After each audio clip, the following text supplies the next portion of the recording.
দিনের বেলায় চলবে কি জিহাদ? জিহাদের কথা বলাতে ভয় পাইছেন?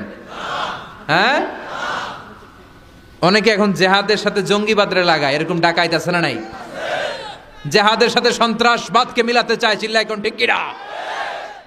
জঙ্গিবাদ আর সন্ত্রাস এক জিনিস, জিহাদ আরেক জিনিস। জিহাদরে ফরজ করছে কে? আর জঙ্গিবাদকে হারাম করেছে কে? জঙ্গিবাদকে দমন করার জন্য আল্লাহ তাআলা জিহাদের মতো বিধানকে ফরজ করেছেন, চিল্লায় বলেন ঠিক কিনা? যারা হকের পক্ষে, যারা কল্যাণের পক্ষে, যারা মানবতার পক্ষে, এরা হচ্ছে মুজাহিদ। আর যারা হক সহ্য করে না, মানবতাকে সহ্য করে না, শান্তির কথাকে সহ্য করে না, এরা হলো এক একটা জঙ্গি, চিল্লায় এখন ঠিক কিনা? আবু জাহেল ছিল জঙ্গি আর বিশ্বনবী ছিলেন মুজাহিদ। ফেরাউন ছিল জঙ্গি, মুসা আলাইহিস সালাম ছিলেন মুজাহিদ। নমরুদ ছিল জঙ্গি, সাইয়েদনা ইব্রাহিম ছিলেন মুজাহিদ। বাংলার জমিনেও যারা হকের কথা বলে তারা হচ্ছে মুজাহিদ। আর যাদের হক সহ্য হয় না, ইসলাম সহ্য হয় না, কোরআন সহ্য হয় না, এরা এক একটা সন্ত্রাস আর জঙ্গি, চিল্লায় এখন ঠিক কিনা? এরা জঙ্গি।